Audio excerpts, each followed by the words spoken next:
Well, I decided to talk about healing this morning because of what happened a couple of weeks ago when we were doing our prayer time, and I asked people to stand up who needed healing, and just about half the congregation stood up that day.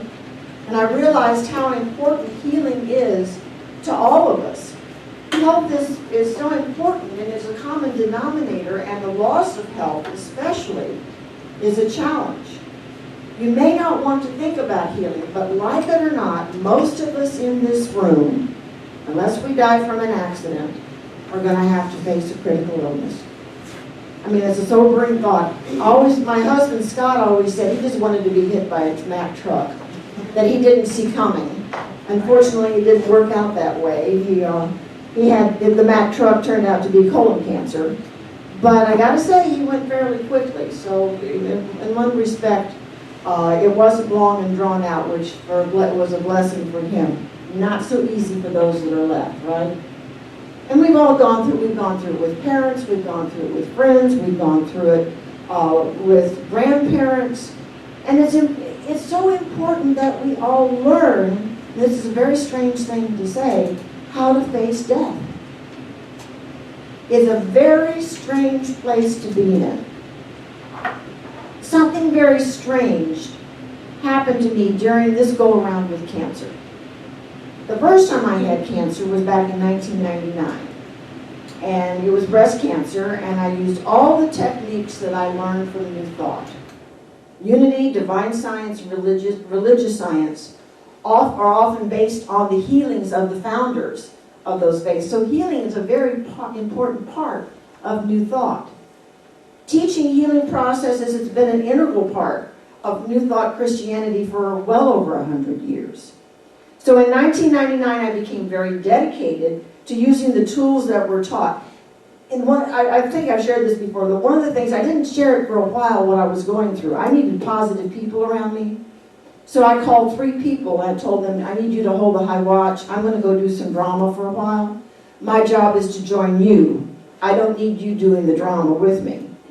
So I got myself in a good, strong position so that I could deal with it, and then I let people know about it. It was so interesting how people think they're being helpful. My favorite was the lady that called up and for $500 would put a curse on the cancer. And it was a money-back guarantee. Now, how I was supposed to claim that after I was dead, I'm not too sure. But, I mean, it really got strange how people think they're helping you. And dealing with a life-threatening illness is a very much an inside job. You love the support of people around you, but what's going on inside is the most important. I taught classes on healing back then. I even started a women's support group called Myrtle's Daughters for other women who are dealing with life-threatening illnesses. I think it continued for quite a while, and Julie over there kept it going after I moved to Gainesville. So I knew all these principles, so when the cancer came back this time, I just knew those teachings weren't enough. But I wasn't sure what was.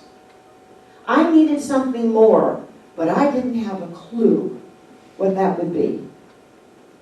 When I collapsed 2 years ago and was rushed to the hospital, it wasn't only my body that was hurting.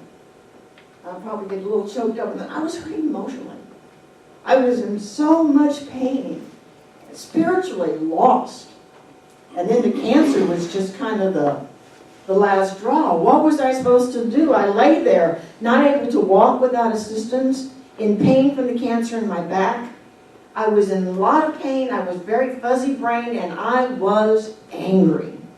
I don't know how many of you visited me, and I hope I don't remember a whole lot about that time. I was a little fuzzy brained, but I was angry. I was angry at God. I was angry at my guidance. How could this happen to me? I'd just taken care of Scott. I've just done all the right things. How in the world did I have to come back and deal with cancer now? So I was, and I also felt cheated. My spiritual guidance has always been very, very strong.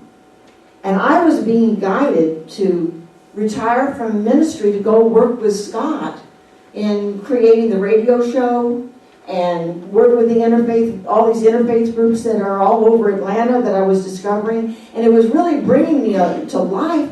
And then suddenly, Scott's gone. So no longer was I a minister in church, no longer was I a wife, and here I am flat on my back. I felt my guidance cheated me, because it was telling me that this is what I needed to do. And let me tell you a little bit about how strong my guidance has always been. When I was 9 years old, my parents and I were visiting my aunt and uncle out in Moab, Utah. And we went out to see where all the red rocks were, and one of the parks up there. I don't know if you've been out there, but it's desert, but these gorgeous formations of red rocks. And so I got out ahead of everybody, and there was an incline with this beautiful archway over the top. And I wanted to see what was on the other side. Now, what I was expecting was another incline going down. So I was scampering up that, and I got to the top. And as I reached out, it was 100 feet straight down. And I felt an arm wrap around me and pull me back. And I thought, well, Mom probably was chasing after me. And I turned around, and there was nobody there. That's how strong my guidance has always been. And I've always trusted it. To have, ever since a little kid, I never knew I was alone. But I've got to tell you, when I lay in that hospital bed 2 years ago, I felt abandoned by God, abandoned by my guides, and miserable. I didn't know who I was anymore. All the things that I had identified myself as, minister, wife, even healthy, I was always the one that was taking care of everybody else. And now suddenly I needed to be taken care of. I wasn't prepared for any of that. I felt so alone and bereft of even the guidance that was always so clear. I didn't know what to do. I've never been afraid to be angry at God. I figure of all entities, God can handle it. How about you? Have you ever been? Yeah. And I've even gone out in the car sometimes and just raged at God. Everyone thinks I'm singing with the radio. But God, I am pissed, and you're going to get a load full of this. But I figure God can handle it, and God can forgive. So it's always been very safe for me to do that. But I was also faced with a choice that I'd never been faced with before. I could live, or I could die, and I could be with Scott.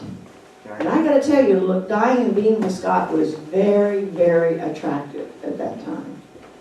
If I hadn't heard my oncologist say, this is treatable, I probably would have paid attention to hospice, who was visiting me at the time. I mean, they were really getting ready for me to transition.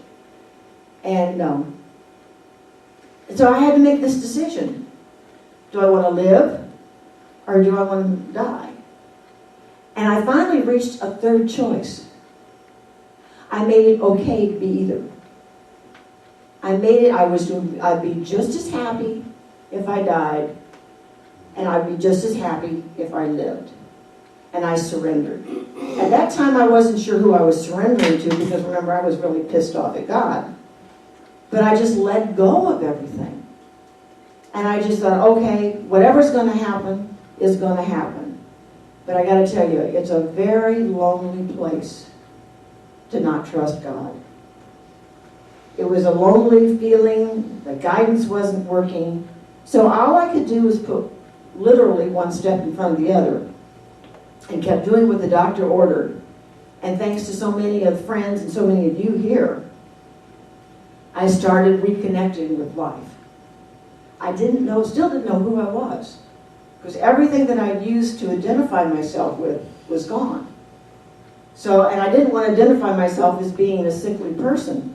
But I got to tell you, you guys showed up and really helped, and you helped in just many, many ways. Just making sure I get to the doctor, or calling me, I'm going to the grocery store, do you need anything? And bringing food over. And it was just, it was harder to reconnect with life than it would be to reconnect with death.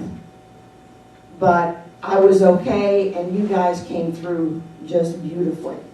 Little by little, I didn't feel so alone. Even being stuck for 24 hours in my car during the snow jam in 2014, people showed up and were making sure I had water, making sure I had food, making sure I had blankets. And here I was stuck on a little Willio road, and I mean, like, strangers came up. And then I started looking, talking to myself and saying, where are you getting this feeling that you're not being guided? You know, why did I decide to go on Little Willio Road except my guidance was telling me go on Little Willio Road? Even when I wish Cheryl and Jeannie were here, because when Cheryl started her class about connecting with some spiritual guidance, I thought, that's a class I need to go to. That's a class that I need to have, and to see if I can learn how to trust my guidance again. Well, just a couple of weeks ago, I felt guided to pick up a new book by Carolyn Mace. It's called Defy Gravity, Healing Beyond the Bounds of Reason. And to my amazement, when I read this one part, it just absolutely floored me. Let me read this to you.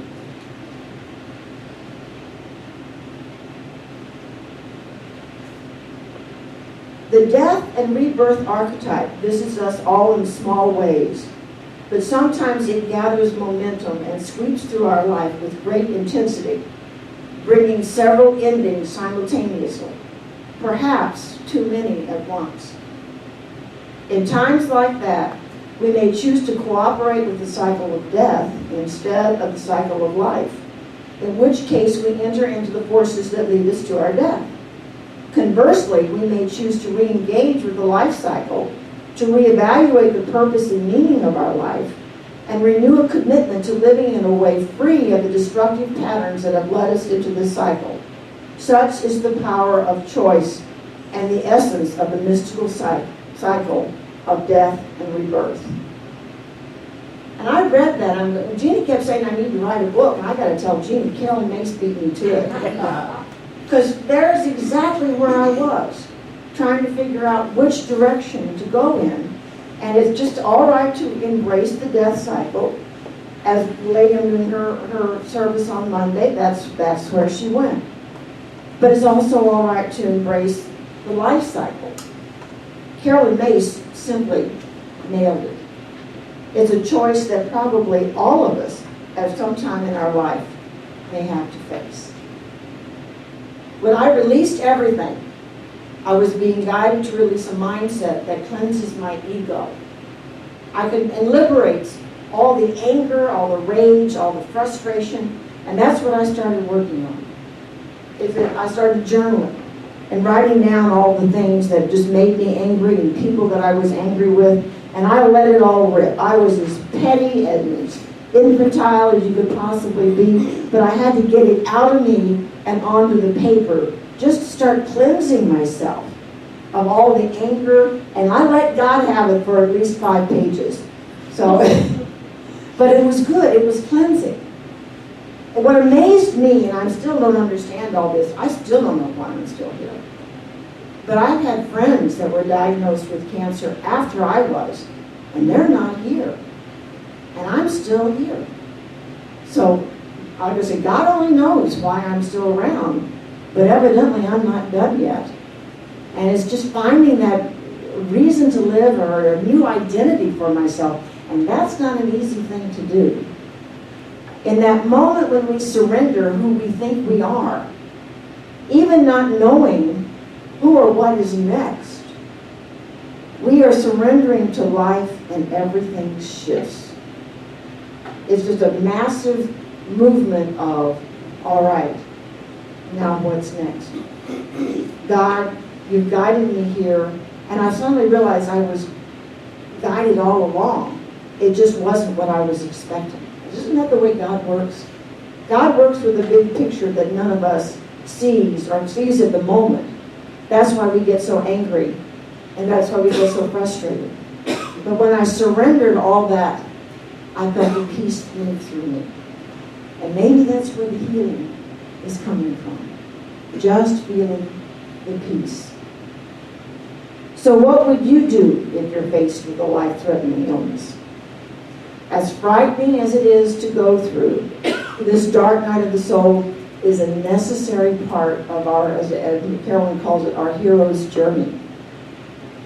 We face it in small ways. We face it in large ways. And as Carolyn describes it, the dark night is not an experience to be treated, but one to be examined and understood as a progression of self-realization and illumination in the deepest sense of what it means to know one's inner self. And when you're sitting there with a walker and you can't drive anywhere, and you can't go, I mean, it's just a major trip just to go to the bed and back, or go to the bathroom and back, even that's your adventure of the day. What do? You go inside. You go inside and find out what's going on in there. And what do I need to let go of? Where can I find that inner peace? Because it's very lonely being angry with God. What I discovered is that I've tapped into an even deeper awareness of how I am connected with God. That even when I feel abandoned, I never was. I've always struggled with the idea of grace. I began to realize that even in the times of so much disconnect, there was that guidance going on. And I finally got my own self-definition of what grace is. Do you all know what a wormhole is? You know, out in space, they think there's these avenues that connect you with the other side of the galaxy. And if you ever watch the movie Contact, you know, Jodie Foster goes through all these wormholes and all that. I think grace is when we find our wormhole to God. That we find that inner connection, that we go through and we just bypass all of our stuff and we're there with God.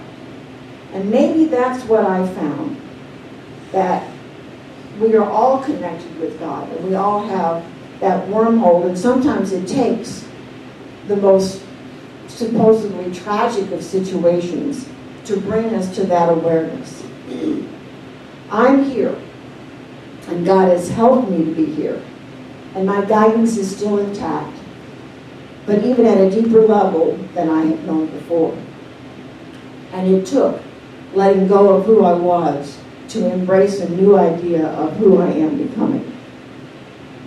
I hope when it is your turn to go through the dark night of the soul and face whatever life and death experience that you have attracted to you, that you know it is all part of the divine plan.